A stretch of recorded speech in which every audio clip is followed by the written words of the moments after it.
Alléluia, que le Seigneur soit béni. Nous étions donc en train de développer, d'enseigner, parlant du 12e apôtre. Et donc nous allons approfondir parce que c'est extrêmement important. C'est un enseignement qui brûle dans mon cœur parce qu'il faut que le peuple de Dieu soit vraiment averti, informé de la façon dont l'ennemi procède pour transformer un serviteur de Dieu, un enfant de Dieu convaincu en serviteur du diable, en sbire de Satan. Comment cela a été effectué, comment cela s'est réalisé dans la vie d'un de ces illustres serviteurs appelé Judas l'Iscariote. Allons-y rapidement donc. La Bible disait que Judas l'Iscariote effectivement était un ministre. Et le mot utilisé par le mot ministre en parlant de la charge que Judas avait, c'est le mot grec épiscope qui est le même mot qui est utilisé comme le mot surveillant, évêque. Donc Judas était un épiscope. Il avait une charge. Il avait un ministère. Donc c'est quelque chose de réellement spirituel, d'authentique qu'il avait de la part de Dieu, comme les autres apôtres d'ailleurs. Et pourtant, Satan va réussir un coup de maître. Il va réussir à transformer ce serviteur de Dieu en un de ses sbires, en un de ses serviteurs. Et il va le transformer, il va le transfigurer, le transformer en un être autre que ce qu'il était. Judas va devenir un traître. Il va devenir un traître. Et on va le voir donc comment cela a été possible. Je voudrais dire encore ceci, comme je disais, que c'est une prophétie donc messianique. Le texte de Psaume 41, verset 9 à 10, c'est une prophétie messianique dans laquelle le Saint-Esprit en fait avait d'avance révélé que ce serait par une attaque indirecte mortelle que le Messie serait atteint au travers d'un de ses plus proches collaborateurs. Mais nullement, comme je disais, il a été question de Judas l'Iscariote en tant que tel. L'ennemi guettait, tâtait le terrain et cherchait la porte d'entrée. Et il a trouvé le disciple par lequel la catastrophe allait arriver. Judas était le disciple par lequel la catastrophe est arrivée. Alors, je voudrais dire ceci. Le diable rôdait depuis longtemps autour des disciples pour atteindre son objectif. Et il ne trouvait pas la faille. On va le voir dans la parole de Dieu rapidement comment les disciples vraiment étaient en proie aux prises avec le diable sous plusieurs formes. Vous savez, le diable, c'est un esprit. Il attaque essentiellement dans la pensée. La pensée, les désirs, les aspirations, les émotions, les motivations. Le diable fait des attaques au niveau de la pensée, au niveau du cœur. C'est au niveau du cœur que les attaques du diable se font ressentir le plus. Et on va voir comment les apôtres du Seigneur, pendant le ministère terrestre de notre Seigneur Jésus, étaient aux prises vraiment avec le diable. Allons-y rapidement dans Matthieu 18, à partir du verset 1er. En ce moment, les disciples s'approchèrent de Jésus et dirent: qui donc est le plus grand dans le royaume des cieux? Verset 2. Jésus ayant appelé un petit enfant, le plaça au milieu d'eux. Et il dit: je vous le dis en vérité, si vous ne vous convertissez et si vous ne devenez comme les petits enfants, vous n'entrerez pas dans le royaume des cieux. C'est pourquoi quiconque se rendra humble comme ce petit enfant sera le plus grand dans le royaume des cieux. Alors, ce passage montre quelque chose d'étonnant. Les disciples sont approchés du Seigneur pour savoir qui serait le plus grand dans le royaume des cieux. Quelle préoccupation! Ils étaient vraiment préoccupés par cette affaire de grand. À chaque fois, on va voir dans plusieurs passages où les disciples à chaque fois s'approchaient du Seigneur pour savoir qui était le plus grand. Et on a même vu des passages où il est dit que les disciples ont discuté entre eux pour savoir qui était le plus grand. Donc toujours ce désir de savoir qui était le plus grand. Qui est le plus grand parmi nous? Qui est le plus grand? Qui est le plus grand? Qui est le plus grand? Qui sera le plus grand au ciel?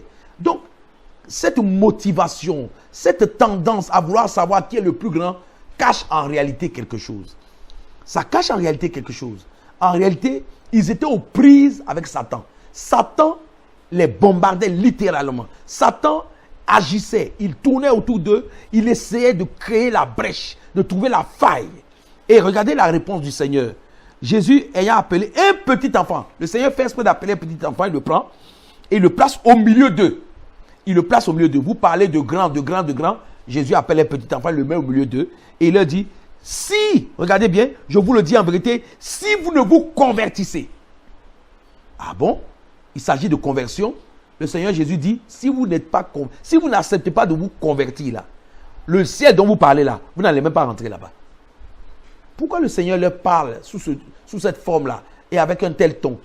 Parce qu'en réalité, ce qu'ils exprimaient à l'extérieur d'eux comme question en disant, Seigneur, qui est le plus grand dans le royaume des cieux, en réalité, démontrait qu'à l'intérieur d'eux, il y avait un combat, il y avait une lutte. Ils étaient aux prises avec l'ennemi, ils étaient aux prises avec la chair, ils étaient aux prises avec des convoitises. Ils étaient en train, chaque fois, en train de penser à la notion de grandeur, grandeur, grandeur. Le Seigneur dit, bon, ça suffit maintenant. Il appelle un enfant, il le met au milieu d'eux et dit, si vous ne vous convertissez et ne devenez comme cet enfant-là, le ciel dont vous parlez là, vous n'allez même pas rentrer là-bas. Les disciples avaient un véritable problème. Dans leur cœur, ils étaient littéralement bombardés par le diable. Le diable, la chair, le diable, ils étaient sollicités constamment. Ils avaient le désir, il y avait des luttes intestines, des luttes internes qui les fatiguaient littéralement. Et le Seigneur dit, si vous ne vous convertissez là, le ciel là, vous n'allez même pas aller là-bas. Vous n'allez pas y entrer. Allons-y encore dans Marc, chapitre 9, à partir du verset 33. Ils arrivèrent à Capernaum. Lorsqu'il fut dans la maison, Jésus leur demanda, de quoi discutiez-vous en chemin? Je reprends, ils arrivaient à Capernaum. Lorsqu'il fut dans la maison, lorsque Jésus fut dans la maison, Jésus leur demanda, de quoi discutiez-vous en chemin? Ils discutaient d'un sujet en chemin. Mais ils gardaient quoi? Le silence. Le maître leur pose la question, mais vous parliez de quoi? Quand on était en route, on était en chemin, vous étiez en train de discuter en vous. Vous discutiez de quoi? Et il y a eu un silence. Pourquoi? Parce que le sujet n'était pas intéressant à entendre. Le sujet n'était pas beau à entendre. Car en chemin, ils avaient discuté entre eux pour savoir qui était le plus grand. Voici des apôtres, des serviteurs de Dieu, qui ont été même envoyés par le Seigneur en mission, qui sont revenus avec des résultats probants et qui ont même dit les démons nous sont soumis. Le Seigneur Jésus est allé leur dire, ne vous souciez pas de ce que les démons vous soient soumis, ce n'est pas ça qui devrait vous intéresser, mais préoccupez-vous plutôt de ce que vos noms soient écrits dans le livre de vie. Louez Dieu, intéressez-vous beaucoup plus au fait que votre nom soit toujours écrit dans le livre de vie. C'est de ça. Votre joie doit venir du fait que votre nom est inscrit dans le livre de vie. Au lieu de vous préoccuper des démons qui vous ont soumis, ou au lieu de vous préoccuper du fait de savoir qui est le plus grand, préoccupez-vous plutôt de savoir si vos noms sont écrits dans le livre de vie. Convertissez-vous d'abord, sinon ce ciel dont vous parlez, vous n'y entrerez pas. Voilà encore un épisode qui montre clairement que les disciples avaient de sérieux problèmes. Ils étaient apôtres, ils étaient serviteurs de Dieu, ils travaillaient avec le Seigneur, ils étaient envoyés par le Seigneur, ils étaient utilisés par le Seigneur. Mais l'œuvre de la conversion, du changement, de la transformation n'était pas parfaitement accomplie encore dans leur vie. Ils étaient encore aux prises avec le diable, ils étaient aux prises dans leur cœur avec les œuvres de la chair. Ils combattaient littéralement avec les œuvres de la chair. On le voit clairement dans ce passage-là. Il est dit clairement, alors il s'assit, verset 35, appela les 12 et leur dit, si quelqu'un veut être le premier, il sera le dernier de tous. Si quelqu'un veut être le premier, il sera le dernier de tous. Et le serviteur de tous. Si quelqu'un veut être le premier, il sera le dernier de tous. Il sera le dernier de tous, il sera le serviteur de tous. C'est en cela qu'il sera le premier. Et il prit un petit enfant, le plaça au milieu d'eux, et l'ayant pris dans ses bras, il leur dit, quiconque reçoit en mon nom un seul de ces petits enfants me reçoit moi-même. Et quiconque me reçoit, reçoit non pas moi, mais celui qui m'a envoyé. Encore, le Seigneur est en train de les défier. Il est en train littéralement de faire cette œuvre, de travailler leur intérieur pour leur montrer que leur valeur, leur centre d'intérêt n'est pas bon. Allons-y rapidement donc dans Luc 22, à partir du verset 24. Nous allons voir encore vraiment comment les disciples de Jésus étaient régulièrement confronté aux prises avec les œuvres de la chair, avec le charnel, avec le diable en réalité.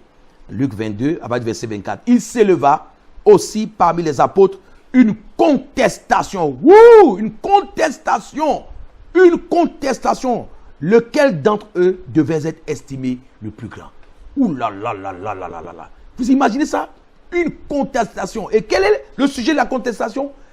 Qui, parmi nous là, on peut le considérer comme étant le plus grand? Voici le sujet. Voici le sujet. Est-ce que ça, c'est un sujet qu'on devrait aborder quand on est avec Jésus, quand on marche avec lui, on mange avec lui, on dort avec lui, on voit ses miracles, on expérimente ses miracles, on est envoyé en mission, on voit la gloire de Dieu, on voit les démons être chassés. Quand on expérimente ces grandes choses avec la parole faite chair, la parole incarnée, comment peut-on avoir encore à l'esprit une affaire de grandeur? De grandeur. Une concurrence charnelle, bête, idiote, se manifestait régulièrement dans la vie des disciples. Et regardez ici, il est dit, Jésus leur dit, les rois des nations les maîtrisent et ceux qui les dominent sont appelés bienfaiteurs. Qu'il n'en soit pas de même pour vous, mais que le plus grand parmi vous soit comme le plus petit et celui qui gouverne comme celui qui sert. Alléluia. Car quel est le plus grand? Celui qui est à table ou celui qui sert? N'est-ce pas celui qui est à table? Et moi cependant, je suis au milieu de vous comme celui qui sert. Le Seigneur est obligé constamment de les marteler pour qu'ils se défassent de cette tendance, cette façon de penser qui est purement du diable, purement charnel et diabolique. Donc la compétition charnelle était constamment en eux. Les disciples murmuraient souvent. Ils murmuraient souvent. Les disciples même sont arrivés à abandonner même le maître. Et il est dit à un moment donné, quand le Seigneur Jésus a parlé, que si vous ne mangez ma chair, si vous ne buvez mon sang, vous n'aurez pas part au royaume des cieux. Alors, il y a une bonne partie des disciples du Seigneur qui l'ont abandonné. Ils n'ont pas pu supporter un tel enseignement. Donc, ce n'était pas évident. Ce n'était pas évident pour les disciples. Donc, il y avait beaucoup de tiraillements au milieu d'eux. Satan les attaquait. Satan cherchait la faille. Satan mettait la pression. Satan, ils étaient constamment agités par des attaques extérieures comme de l'intérieur. Parce que le diable cherchait le moyen de les déstabiliser et d'avoir une faille pour pouvoir atteindre le maître. Malheureusement, Judas l'Iscariote, Judas l'homme de Kériote est tombé dans le piège du diable. Comment Satan a réussi avec Judas l'Iscariote, comment le 12e apôtre devint progressivement un démon, un sbire, et alors qu'il bénéficiait des largesses du maître. Comment Satan a réussi cette prouesse de transformer donc ce serviteur de Dieu, cet apôtre, choisi après toute une nuit de prière, faire de lui un véritable sbire, un véritable collaborateur de Satan. Alors, on va le voir donc en approfondissant ce passage. Je voudrais dire en passant que Judas n'est pas devenu apôtre, n'est pas devenu serviteur du diable, n'est pas devenu traître facilement. Le Seigneur Jésus a mis tout en œuvre pour ne pas que Judas arrive à un tel niveau de bassesse. On le voit dans la parole de Dieu. D'abord, la façon dont Judas a été choisi avec les autres apôtres. Jésus a prié toute la nuit jusqu'au matin avant de les choisir.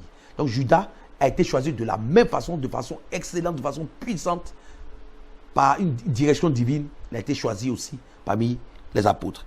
Premièrement. Deuxièmement, les fonctions auprès du Seigneur. Vous savez très bien que Judas a été non seulement apôtre, mais il a été administrateur auprès de Jésus. Il était trésorier. Il était trésorier. Il était trésorier. Il tenait la caisse de notre Seigneur Jésus. S'il vous plaît, nous tous qui sommes des leaders d'œuvre, de ministère ou de toute autre chose, nous savons très bien que la caisse n'est pas donnée à quelqu'un qui n'est pas une personne de confiance. La caisse dans laquelle se trouve l'argent pour soutenir l'œuvre que nous faisons, pour soutenir notre vision, elle n'est pas donnée à n'importe qui. Elle est donnée à une personne de confiance. Une personne de confiance. On pourrait dire une personne sur laquelle on peut parier. Et si Judas avait la caisse, ça veut dire que parmi les apôtres, il bénéficiait d'une confiance particulière de la part du Seigneur, de la part du Maître. C'est pourquoi on lui a remis la caisse. Il était trésorier du Seigneur Jésus. Mais comment Satan a réussi à transformer cet homme de confiance, ce trésorier, en un véritable monstre? C'est de ça qu'il s'agit ici, dans cet enseignement sur le 12e apôtre. Judas a été envoyé en mission, comme les autres. Judas a bénéficié de grandes promesses. Vous allez remarquer que Judas, le Seigneur Jésus, à plusieurs reprises, a tenté de rappeler ou d'interpeller Judas d'une façon ou d'une autre, pour ne pas que Judas tombe totalement les deux pieds et les deux bras liés dans le piège du diable. On le voit. Le Seigneur lui a fait grâce. Le Seigneur lui a lancé des appels, a tiré sur la sonnette d'alarme pour le sortir des sales draps, pour provoquer un déclic, si possible, en lui. Mais hélas, le mal était déjà trop profond. Le mal était déjà trop profond et, comme les Ivoiriens disent, c'était gâté. C'était littéralement gâté. On ne pouvait plus rattraper Judas. Comment le désastre est-il arrivé dans la vie de Judas? Comment? On va le voir. Allons-y rapidement dans Jude, plutôt dans Jean, chapitre 12, à partir du verset 3. Lisons la parole de Dieu avec respect. Marie ayant pris un livre d'un parfum de nard pur de grand prix, oignit les pieds de Jésus et elle lui essuya les pieds avec ses cheveux. Et la maison fut remplie de l'odeur du parfum. Verset 4. Un de ses disciples, Judas l'Iscariote, fils de Simon, celui qui devait le livrer, dit: pourquoi n'a-t-on pas vendu ce parfum 300 deniers pour les donner aux pauvres? Il disait cela, non qu'il se mit en peine des pauvres, mais parce qu'il était voleur et que, tenant la bourse, il prenait ce qu'on y mettait. Ouh là là là là là là là. Mais Jésus lui dit: laisse-la garder ce parfum pour le jour de ma sépulture. Vous avez toujours les pauvres avec vous, mais vous ne m'avez pas toujours. Judas gardait la caisse. Et la Bible dit que à un moment donné, cette femme est arrivée. Elle a cassé un parfum de valeur, de grande valeur, sur les pieds du Seigneur. Elle a essuyé les pieds du Seigneur avec ses cheveux. Le parfum a envahi, a embaumé, a rempli toute la pièce dans laquelle ils étaient.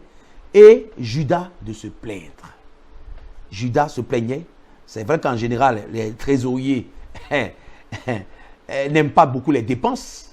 Ils sont beaucoup calculateurs. Judas aussi était, en tant que bon trésorier, il était très calculateur. Mais la Bible ajoute qu'en réalité, ce n'est pas simplement un problème de trésorier. Judas avait un autre problème. Judas était devenu un voleur. Il volait dans la caisse de Jésus. Vous imaginez ça? Il volait dans la caisse de qui? Je dis bien du Seigneur Jésus. Judas volait dans la caisse du Maître. Il avait l'outrecuidance de voler dans la caisse du Maître. Il volait dans la caisse du Maître. Et il donnait l'impression d'être une personne soucieuse des pauvres, des nécessiteux. On aurait pu utiliser ce parfum, le vendre, et puis avec l'argent, nous occuper des pauvres. La Bible dit non, non, non, non. Quand vous entendez un tel discours, vous vous dites: ah oui, oui, ce trésorier, vraiment, il a du cœur, il est vraiment plein d'amour, plein de miséricorde et de compassion, de charité. Non, non, non, non, non. Judas était un voleur. Il avait déjà commencé à voler.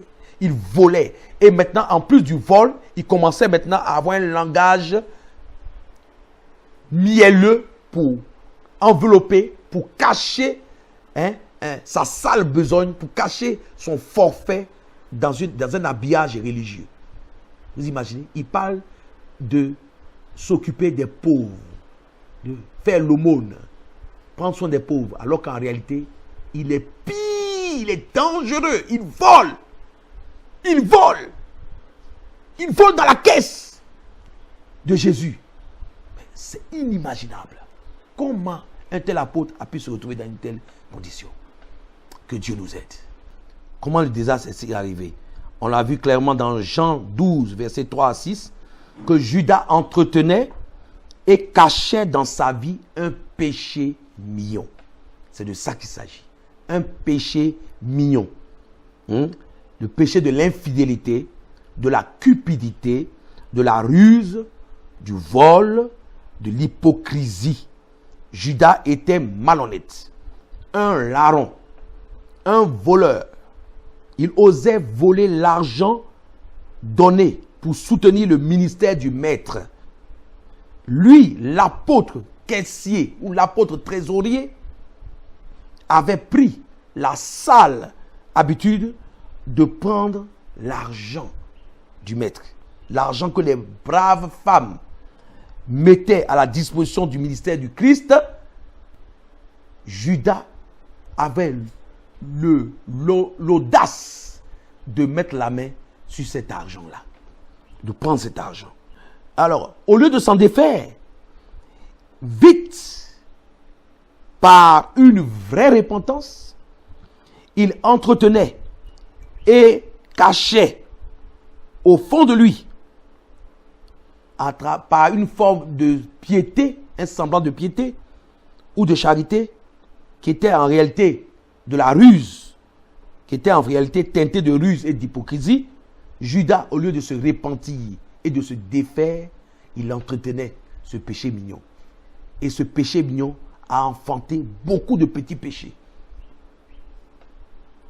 On le voit clairement dans Jean 12, versets 3 à 6. Judas avait un péché mignon. Il a entretenu ce péché mignon. Il ne s'est pas repenti. Il n'a pas dénoncé son péché. Il n'a pas rompu avec le péché. Ce péché s'est développé. Ce péché a poussé des racines. Ce péché a pris une autre forme. Et Judas est arrivé à un niveau plus avancé. Est arrivé à un niveau plus grave que l'étape d'avant. Judas est arrivé à un niveau d'inspiration satanique. Allons-y dans Jean 13, verset 2. Pendant le souper, lorsque le diable, excusez-moi, je reprends, Jean 13, 2. Pendant le souper, lorsque le diable avait déjà inspiré au cœur de Judas l'Iscariote, fils de Simon, le dessein de le livrer. Vous avez compris? Au départ, Judas avait des penchants. Il avait une tendance à voler, à mentir, une tendance à la ruse, à l'hypocrisie. Il ne s'est pas défait de cela. Il n'a pas combattu cela. Il n'a pas résisté à cela. Il n'a pas déraciné cela de sa vie. Il n'a pas fait mourir cette œuvre charnelle dans sa vie. Il a entretenu, il a arrosé. Et finalement, il est arrivé à un point où maintenant, il est capable de recevoir une inspiration directe du diable. Jean 13, 2 dit clairement que Judas, lorsque le diable avait déjà inspiré au cœur de Judas Iscario, fils de Simon, le dessein de le livrer. Judas pouvait entendre, recevoir directement de Satan maintenant. Parce qu'il a entretenu longtemps le péché dans sa vie. Il était devenu un maillon faible, véritablement faible. La faille était grande, au point que Judas maintenant pouvait entendre le diable l'inspirer. Judas l'apôtre fut capable de recevoir, au point où il était parvenu, une inspiration du diable. À force d'entretenir ce conglomérat, cet ensemble de mauvaises habitudes, c'est de ça qu'il s'agit. Les mauvaises habitudes, les mauvaises choses qui sont dans notre vie, qu'au lieu de rompre, qu'au lieu d'abandonner, on entretient, on nourrit. Le péché, Satan s'est finalement bien approché de lui. Satan avait trouvé son homme, ou son manœuvre, sa porte, son cheval, son sbire, son point de contact. Satan avait trouvé son point de contact. Jean 13, verset 11 dit ceci, qu'à un moment donné, Judas est passé à un autre niveau, non seulement il avait un péché mignon dans sa vie qu'il a entretenu, ensuite, il était devenu une personne qui recevait du diable une inspiration. Mais la Bible déclare qu'il est passé à un autre niveau. Dans Jean 13, 11, il est dit que Judas était devenu un être impur. Il était devenu totalement impur. On le voit clairement dans la parole de Dieu. Jésus lui dit, verset 10, « Celui qui est lavé n'a besoin que de se laver les pieds pour être entièrement pur. Et vous êtes purs, mais non pas tous. » Je reprends. Jean 13, verset 10. Jésus lui dit, « Celui qui est lavé n'a besoin que de se laver les pieds pour être entièrement pur. » Parce qu'il est déjà lavé. « Et vous êtes purs, vous mes disciples, mais non pas tous. » Non pas tous. Satan avait réussi déjà. Un des disciples n'était plus considéré comme étant pur. Sa situation était telle que il était devenu impur. Et la Bible déclare au verset 11, « Car Jésus connaissait celui qui le livrait. C'est pourquoi il a dit, vous n'êtes pas tous purs. » Judas était devenu impur. À force de nourrir la chair et d'entretenir les œuvres du diable dans sa vie, il en est arrivé à un point où il était devenu impur. Puisqu'il avait déjà accepté les propositions et les pensées diaboliques en lui. Il avait accepté de livrer son maître. Il avait déjà accepté cela en lui. Satan commence par vous tenter, par vous proposer, par vous inciter. Si vous lui résistez, il s'éloigne de vous. La Bible déclare, résistez au diable et il fuira loin de vous. Mais si vous entretenez une relation avec le diable, ne serait-ce qu'une petite relation avec le diable, si vous nourrissez, si au lieu de combattre, au lieu de résister, au lieu de déraciner, vous continuez d'entretenir, à un moment donné, sans vous en rendre compte, vous glissez et vous progressez dans le mal. Vous devenez d'abord un être qui reçoit une inspiration diabolique. Vous pouvez entendre la voix du diable et exécuter ses ordres. Vous commencez à avoir une oreille pour le diable. Alors qu'au départ, il semblait loin de vous, mais il s'approche de vous au fur et à mesure. Et si vous continuez, vous devenez carrément impur. Satan vous dénature, vous sort de la lumière et vous plonge dans les ténèbres. Alors, sachez que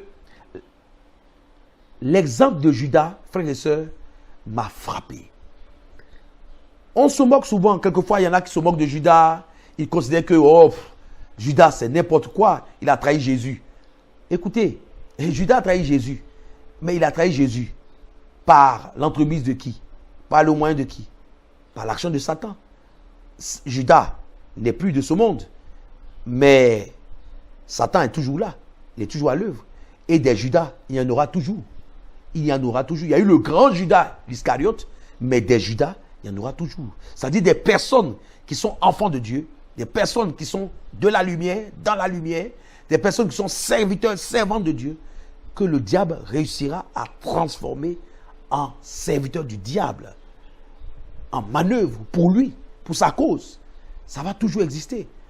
Jésus disait comme ça dans sa parole, les scandales, il y en aura toujours. Mais malheur à la personne par laquelle le scandale va arriver. Satan va réussir à infiltrer, à pénétrer la vie de certaines personnes et à les transformer en ses instruments, en ses agents. C'est pourquoi nous devons faire attention, nous devons veiller, sérieusement veiller. Parce que ça n'arrive pas qu'aux autres. Ça n'arrive pas qu'aux autres.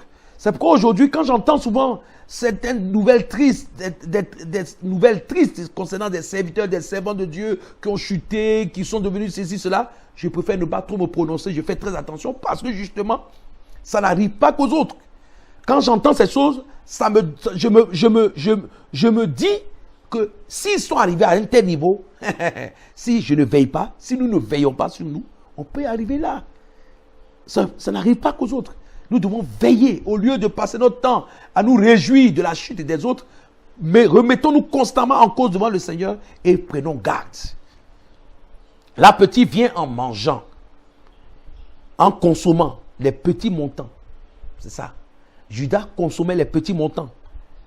Et petit à petit, ces petits montants ne suffisaient plus. Il fallait faire un gros coup. Comme les Ivoiriens disent, un cassa. Il était arrivé à un point où les petits montants, ça ne suffisait plus. Il fallait faire un gros coup. Il fallait plus. Une grosse prise. Et il fallait monter plus haut. Pour ne pas dire qu'il fallait descendre plus en profondeur. L'appétit étant bien aiguisé, la convoitise étant à son paroxysme, il fallait frapper très fort. Judas n'était pas le seul à désirer de faire un gros coup. Oui, Judas désirait faire un gros coup. Mais en face de Judas, il y avait aussi d'autres personnes qui désiraient faire un gros coup. On le voit clairement dans la parole de Dieu. On le lit dans Jean, chapitre 12, à partir du verset 10, on va voir que Judas n'était pas le seul qui avait ce projet. Les principaux sacrificateurs, les chefs religieux, délibérèrent de faire mourir aussi Lazare, parce que beaucoup de Juifs se retiraient d'eux à cause de lui et croyaient en Jésus. On voit clairement dans la parole de Dieu, dans Matthieu 26, à partir du verset 4, je lis la parole de Dieu à partir du verset 3 déjà. Alors les principaux sacrificateurs et les anciens du peuple se réunissent dans la cour du souverain sacrificateur appelé Caïphe. Verset 4, et ils délibérèrent sur les moyens d'arrêter Jésus par ruse et de le faire mourir. Mais il dit que ce ne soit pas pendant la fête, afin qu'il n'y ait pas de tumulte parmi le peuple. Donc, nous voyons dans le passage suivant que en plus de Judas, il y avait en face de Judas des souverains, les souverains sacrificateurs, les dignitaires religieux de l'époque qui avaient à cœur de faire aussi, de frapper aussi un grand coup ou de faire un gros coup. On le lit encore dans le verset 59 de ce même Matthieu 26, à partir du verset 59. Les principaux sacrificateurs et tout le Sanhédrin cherchaient de quelques faux témoignages contre Jésus suffisants pour le faire mourir. Donc, le diable avait travaillé aussi bien dans le cœur de Judas que dans le cœur des principaux sacrificateurs, c'est-à-dire des dignitaires religieux de l'époque. On le lit aussi dans Matthieu 27, à partir du verset 1er. Il est dit ceci: dès que le matin fut venu, tous les principaux sacrificateurs et les anciens du peuple tinrent conseil contre Jésus pour le faire mourir. C'est clair. Donc, Judas voulait frapper un gros coup et en face de lui, il avait aussi, j'ai failli dire, des partenaires qui voulaient aussi frapper un gros coup. En réalité, dehors, Satan avait déjà trouvé ses partenaires dans la haute sphère religieuse de l'époque. Comme une meute de chiens, ils étaient tout autour, attendant le moment favorable pour bondir. Et la Bible dit dans Psaume 22, verset 16, il est dit ceci: car des chiens m'environnent, une bande de scélérats rôde autour de moi. Ils ont percé mes mains et mes pieds. C'est bien de ça qu'il s'agit. Des chiens m'environnent, une bande de scélérats rôde autour de moi. Ils ont percé mes mains et mes pieds. Au verset 20, il est dit ceci: protège mon âme contre le glaive, ma vie contre le pouvoir des chiens. Donc, ils étaient devenus des chiens. Tous ces dignitaires religieux étaient devenus, par la puissance de Satan, par la ruse du diable, étaient devenus des chiens, littéralement, autour du Seigneur, qui rôdaient autour de la vie du Seigneur. Psaume 59, à partir du verset 6, il est dit ceci: ils reviennent chaque soir, ils hurlent comme des chiens, ils font le tour de la ville. C'est exactement de ça qu'il s'agit.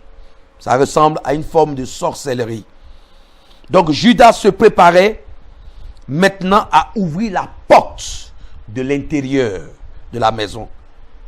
À l'intérieur du cercle des privilégiés dans lequel il était, Judas s'apprêtait, se préparait à ouvrir la porte de l'intérieur. Jusqu'à présent, les chiens rôdaient autour de Jésus, mais n'arrivaient pas à avoir accès à l'intérieur de la maison. Ils étaient tout autour de la maison, mais ils n'arrivaient pas à atteindre le maître.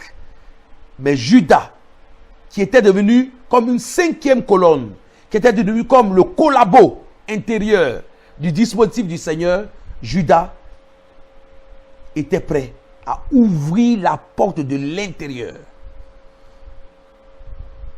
Vous imaginez ça? Lui qui était ainsi proche du maître, il était prêt maintenant, prêt à ouvrir la porte de l'intérieur pour qu'on ait accès à la vie du maître. Judas a atteint un stade, en réalité, de non-retour. C'est bien de ça qu'il s'agit. Judas était déjà devenu impur, mais il est devenu impur au point d'être incapable de faire marche arrière et de se ressaisir. Dans la parole de Dieu, il est clairement dit que dans le péché, il y a plusieurs stades. Il y a plusieurs stades. C'est pourquoi la Bible ne nous encourage pas à jouer avec le péché. Le péché est très dangereux. Le péché mord comme un serpent venimeux, comme un aspi. Le péché, c'est comme une vipère. Si vous avez l'habitude de vous amuser avec le péché, de nourrir le péché, d'entretenir le péché, un jour, ce péché-là va vous mordre. Et vous pouvez arriver à un stade de non-retour, où il vous est impossible de revenir en arrière, de faire marche arrière. C'est pourquoi la Bible déclare que nous devons veiller. Nous devons veiller. Nous devons être méticuleux en ce qui concerne le péché. Nous devons résister au diable. Nous devons lutter contre le péché. L'apôtre Paul dit, vous n'avez pas encore lutté contre le péché jusqu'au sang. L'apôtre Paul le dit clairement dans la parole de Dieu. Nous devons résister, nous devons lutter, nous devons être vigilants. Le diable n'a pas changé sa façon de faire, sa méthode. Il va doucement, lentement, mais sûrement pour atteindre ses objectifs. C'est pourquoi nous devons veiller. On lit clairement dans Jean 13, le texte de Jean 13, vous allez voir comment Judas a apostasié. Il a abandonné totalement la foi. Et il est devenu un mécréant. Il est devenu un mécréant. Allons-y dans Jean 13, à partir du verset 1er. Avant la fête de Pâques, Jésus, sachant que son heure était venue de passer de ce monde au Père, et ayant aimé les siens qui étaient dans le monde, mit le comble à son amour pour eux.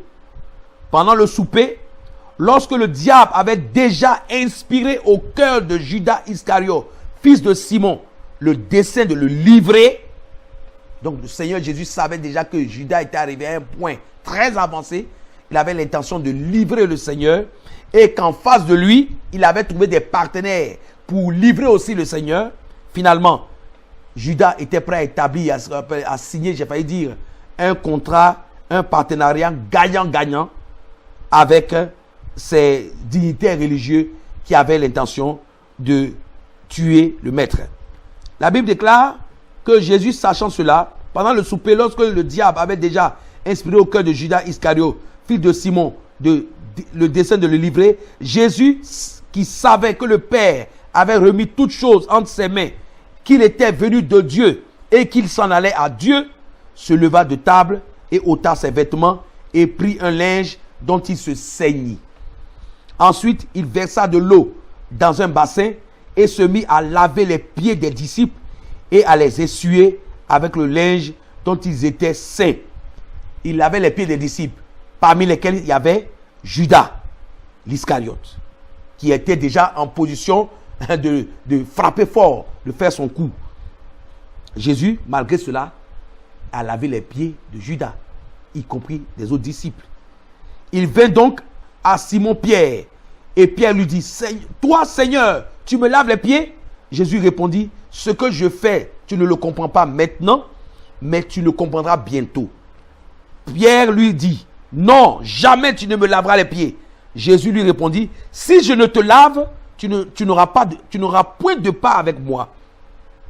Simon-Pierre lui dit, Seigneur, non seulement les pieds, mais encore les mains et la tête, puisqu'il a compris qu'il y a une affaire de bénédiction dedans.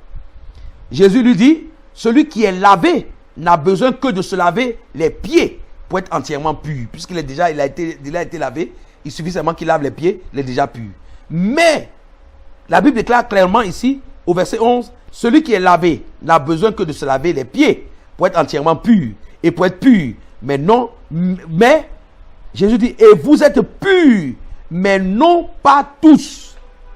Vous êtes purs, mais non pas tous. Autrement dit, l'autre qui n'est pas pur là, lui, même se laver les pieds, ça ne suffit pas. Il a déjà atteint un stade où, même en lui lavant les pieds, il ne peut pas être pur. Ce n'est pas possible. Vous les autres, qui n'êtes pas encore arrivés à ce stade, en vous lavant les pieds, vous pouvez être pur. Mais lui, il a atteint un stade de non-retour. Même en lui lavant les pieds, il ne peut pas devenir pur. Car il connaissait celui qui le livrait. C'est pourquoi il dit, vous n'êtes pas tous purs. Après qu'il eut lavé les pieds et qu'il eut pris ses vêtements, il se remit à table et leur dit, comprenez-vous ce que je vous ai fait? Vous m'appelez maître et seigneur, vous dites bien, car je le suis. Si donc je vous ai lavé les pieds, moi, le Seigneur et maître, vous devez aussi vous laver les pieds les uns les autres. Car je vous ai donné cet exemple afin que vous fassiez comme je l'ai fait. En vérité, je vous le dis, le serviteur n'est pas plus grand que son Seigneur, ni l'apôtre plus grand que celui qui l'a envoyé. Si vous savez ces choses, vous êtes heureux pourvu que vous les pratiquiez. Ce n'est pas de vous tous que je parle. Je connais ceux que j'ai choisis, mais il faut que l'écriture s'accomplisse. Celui qui mange avec moi le pain a levé son talon contre moi. Allons-y donc rapidement dans Jean chapitre 6, à partir du verset 60. Jean 6, 60. Plusieurs de ses disciples, après l'avoir entendu dire, cette parole est dure, qui peut l'écouter? Jésus, sachant en lui-même que ses disciples murmuraient à ce sujet, leur dit, cela vous scandalise-t-il? Mais il y en est parmi vous quelques-uns qui ne croient point. Car Jésus savait dès le commencement qui étaient ceux qui ne croyaient point et qui était celui qui le livrerait. Qui le livrerait. Donc, Judas, à un moment donné, il lui est arrivé de ne plus croire. Judas ne croyait plus. Judas avait perdu la foi. Judas avait atteint un stade d'incrédulité notoire et d'endurcissement. C'est pourquoi vous allez constater qu'aucun avertissement ne pouvait le détourner de sa lugubre et nouvelle mission satanique. Malgré tous les actes d'amour et les appels du pied du Seigneur Jésus, du Maître, vous allez voir que rien n'y fit. Judas est allé jusqu'au bout de sa besogne. Il était devenu donc incrédule. Entre-temps, Judas était devenu effectivement incrédule. Il avait perdu totalement la foi. Regardez Jean 6, 70. Jésus leur répondit, n'est-ce pas moi qui vous ai choisi? Vous les 12, c'est moi qui vous ai choisi, vous tous les 12. Et l'un de vous est un démon. Et l'un de vous est un démon. En réalité, il n'était pas un démon au départ, mais il est devenu un démon. Il est devenu un démon. Jean 6, 70. Progressivement, Satan a réussi à transformer le disciple en démon. Et nous devons faire attention. Nous aussi, Satan pourrait nous transformer en démon si nous ne prenons garde, si nous ne faisons pas attention, si nous ne veillons pas. Allons-y rapidement. Donc, dans Jean 13, à partir du verset 10, Jésus lui dit, celui qui est lavé n'a point besoin de se laver les pieds pour être entièrement pur. Et vous êtes purs, mais non pas tous. Car il connaissait celui qui le livrerait, mais qui le livrait. C'est pourquoi il dit, vous n'êtes pas tous purs. Après qu'il leur eut lavé les pieds et qu'il eut pris ses vêtements, il se remit à table et leur dit, comprenez-vous ce que je vous ai fait? L'image que le Seigneur Jésus a utilisée est très forte. Il dit, celui qui est lavé, qui s'est déjà lavé, pendant la journée, quand il marche, il a besoin simplement de faire, de temps en temps, se laver les pieds. Au Moyen-Orient, cette pratique existe. Il fait très chaud là-bas. Quand les gens rentrent pour se rafraîchir, ils se lavent souvent les pieds pour se rafraîchir. Mais ils ont pris le temps de se laver déjà entièrement avant. Donc, pour qu'il soit pur, il suffit seulement qu'il lave les pieds, ça suffit. Le Seigneur dit, parmi vous là, il y a un là, le lavage des pieds ne suffit pas. Il est totalement dénaturé. Il a perdu totalement sa pureté, il est devenu impur. Donc Judas, après être devenu incrédule, Judas était devenu totalement impur. On le voit clairement dans la parole de Dieu. Donc, il a été dénaturé. Il a été dénaturé. Allons-y rapidement dans le texte de Jean 13 toujours, à partir du verset 26. Il a dit ceci, et à partir du verset 25, et ce disciple s'étant approché sur la poitrine de Jésus, lui dit, Seigneur, qui est-ce? Alors, le Seigneur Jésus avait annoncé que l'un des apôtres, des disciples, allait le trahir. Et ça a été un choc pour tous les apôtres, pour tous les disciples.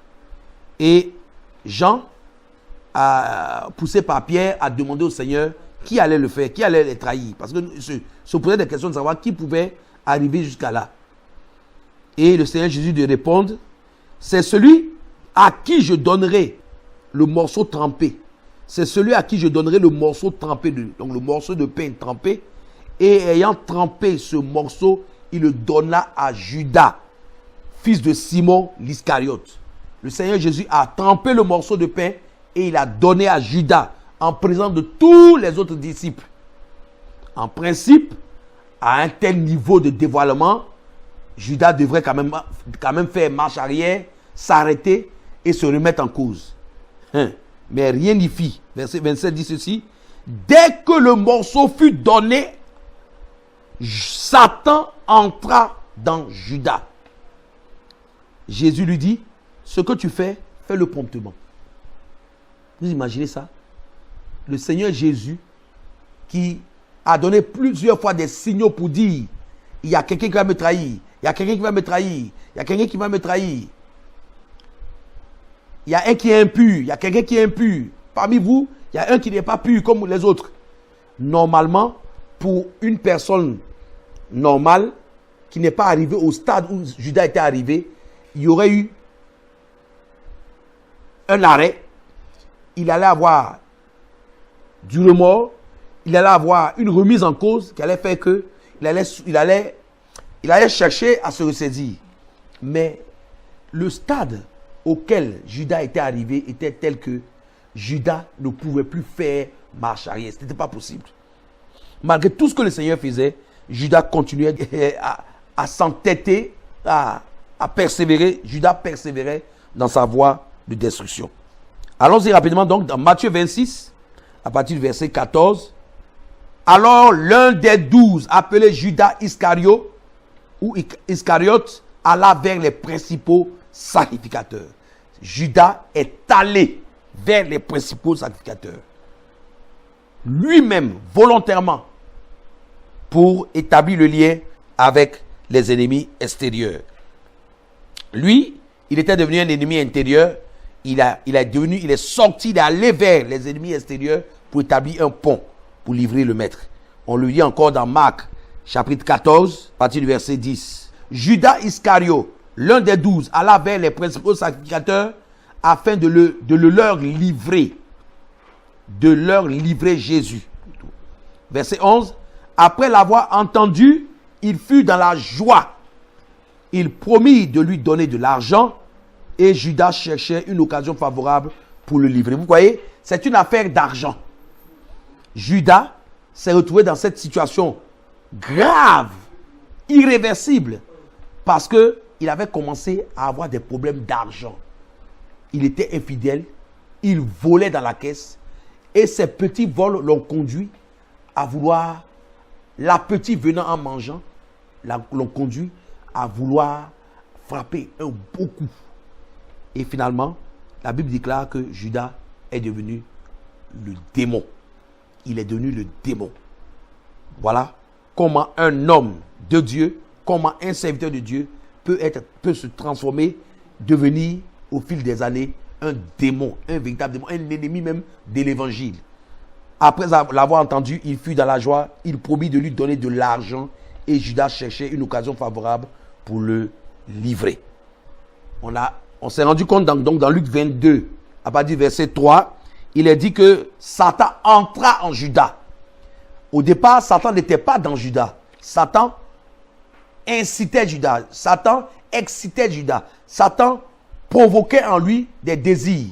Satan le tentait. Satan le poussait de l'extérieur. Mais il arriva à un moment donné où la Bible dit clairement que Satan entra en Judas. La Bible déclare au verset 30, Jean 13, 30, Judas ayant pris le morceau se hâta de sortir. Il se dépêche de sortir et la Bible précise, il était nuit. Il était nuit. Comment pouvons-nous nous précipiter pour aller dans la nuit si nous ne sommes pas animés de Satan lui-même? Satan entra en Judas. Quand Judas a pris le morceau de pain, il s'est précipité, il s'est dépêché. Il n'a même pas l'intention de freiner. Il court. Parce qu'il est à un stade de non-retour. Et la Bible déclare que Judas a finalement pris quoi? La tête d'une organisation de circonstances, c'est-à-dire d'une confrérie. Jean 18, verset 3. Judas donc, ayant pris la cohorte et des huissiers, qu'envoyaient les principaux sacrificateurs et les pharisiens, vint là avec des lanternes, des flambeaux et des armes. Vous imaginez ça? Avec des armes.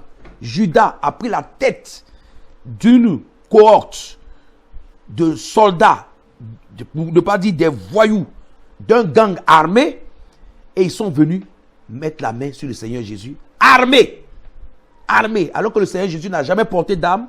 Judas est venu saisir le maître avec des armes. Vous imaginez le niveau de compromission et de péché dans lequel Judas s'était finalement retrouvé. On se rend compte donc que le maître essayait d'épuiser toutes les voies de recours pour retenir, interpeller Judas. Mais Judas était totalement braqué. Il était comme aveuglé, envoûté littéralement, au point qu'il ne pouvait plus faire marche arrière. Le Seigneur va aller jusqu'à même lui poser une question. Allons-y dans Matthieu 26. Donc à plusieurs reprises, le Seigneur a parlé du fait qu'il serait trahi et qu'il y a quelqu'un qui va le trahir. Et cette personne est un de ses proches disciples, un des apôtres. Mais ça n'a pas retenu Judas. Mais vous allez voir à ce niveau-là ce qui va se passer. Au verset 24, Jésus dit, le Fils de l'homme s'en va, selon ce qui est écrit de lui. Mais malheur à l'homme par qui le Fils de l'homme est livré. Mieux vaudrait pour cet homme qui ne fût pas né. C'est une façon d'avertir, puisqu'il sait très bien que celui qui va le livrer est là. Il le dit ouvertement, que si celui qui va me livrer là, il va avoir des problèmes. Il sera frappé des malédictions. Même avec la menace, Judas n'a pas été dissuadé. Pas du tout. Regardez, il va pousser l'outrecuidance, il va pousser l'orgueil en posant une question à Jésus. Regardez cela au verset 25. Judas qui le livrait prit la parole et dit, est-ce moi, Seigneur? Est-ce moi, Rabbi? Est-ce moi, Rabbi? Waouh! Il pose la question à Jésus, est-ce que c'est moi? Rabbi, maître, est-ce que c'est moi? Jésus lui répondit, tu l'as dit. Malgré tout ça, Judas est allé jusqu'au bout de sa besogne. Vous voyez comment le diable a travaillé de façon méticuleuse, de façon profonde dans la vie de cet homme-là, et l'a carrément retourné contre le Seigneur.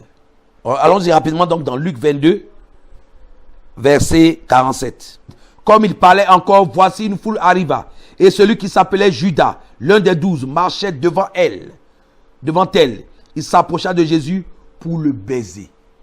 Ouh! Vous imaginez? La dernière fois quand le Seigneur Jésus lui a dit, a dit, il y a un qui va me livrer. Judas a osé poser la question. Tu parles de qui, Seigneur? Tu parles de moi? Et le Seigneur lui a dit, tu le dis. Mais Judas va aller plus loin. Judas va faire venir toute cette armée, ces voyous, ces personnes, cette bande armée contre le Seigneur. Et quand il arrive, le signe qu'il donne, c'est quoi? Il dit, vous allez le reconnaître par quoi? Celui à qui je vais donner un baiser. Le baiser qui normalement est le symbole de la fraternité, de l'unité, de la complicité, de l'amour. Il utilise ce symbole de l'unité, de l'amour, de la communion comme signe pour trahir son maître. On est en pleine sorcellerie. On est en plein satanisme. Cet apôtre était devenu un sataniste. Vous imaginez? Un sataniste. Il est devenu un sataniste parce que regardez même les choix qu'il fait. Regardez l'outrecuidance. Regardez l'audace qu'il a de dire à Jésus, est-ce que c'est moi? Le Seigneur lui dit, c'est bien toi. Et puis maintenant, il vient à la rencontre du Seigneur avec un baiser. Il l'embrasse. Pour le livrer, pour livrer son maître, il utilise le symbole du baiser. Ce n'est plus un disciple, ce n'est plus un apôtre. C'est devenu un serviteur du diable. C'est un occulte, un mystique, un occulte, un sataniste, un sorcier, un buveur de sang. C'est de ça qu'il s'agit. Satan a réussi à renverser cet homme. Il est devenu un collabo de Satan. Il lui a donné le baiser mortel, baiser criminel, une sorcellerie manifestée ouvertement. Nous comprenons donc que l'égoïsme, l'égocentrisme, la cupidité, l'hypocrisie, la ruse, le vol, les mensonges, l'impatience a fini par transformer cet homme. Toutes ces choses ont été une porte que le diable a utilisée pour transformer ce disciple, cet apôtre, en traître, en criminel, en sataniste. Que Dieu nous aide. Que Dieu nous aide. Que Dieu nous aide. La Bible déclare veillez, veillez. Nous devons veiller sur nos motivations. Nous devons veiller sur nos pensées. Nous devons veiller sur nos désirs, nos aspirations. Nous devons constamment veiller. La Bible dit, faites mourir en vous les œuvres de la chair par le Saint-Esprit. Résistez au diable et il s'enfuira loin de vous. Le Seigneur Jésus allait jusqu'à dire, veillez et priez afin de ne pas tomber en tentation. Chrétiens, nous sommes en guerre. Serviteurs de Dieu, nous sommes en guerre. Enfants de Dieu, nous sommes en guerre. Le diable continue de rôder. Il cherche par tous les moyens à infiltrer nos vies, à faire de nous des scandales, comme Judas est devenu un scandale, à faire de nous des scandales, à nous retourner contre notre maître. Il a les moyens de le faire. Si nous lui prêtons le flanc, nous pouvons être retournés. Nous pouvons nous retrouver dans une situation semblable à celle de Judas. Nous devons veiller. Veiller. Surtout que nous sommes dans des temps. Nous sommes en train d'aller vers la fin. Et les choses sont comme accélérées et précipitées. Nous devons être vigilants. Vigilance absolue. Que Dieu nous bénisse au nom de Jésus. Amen.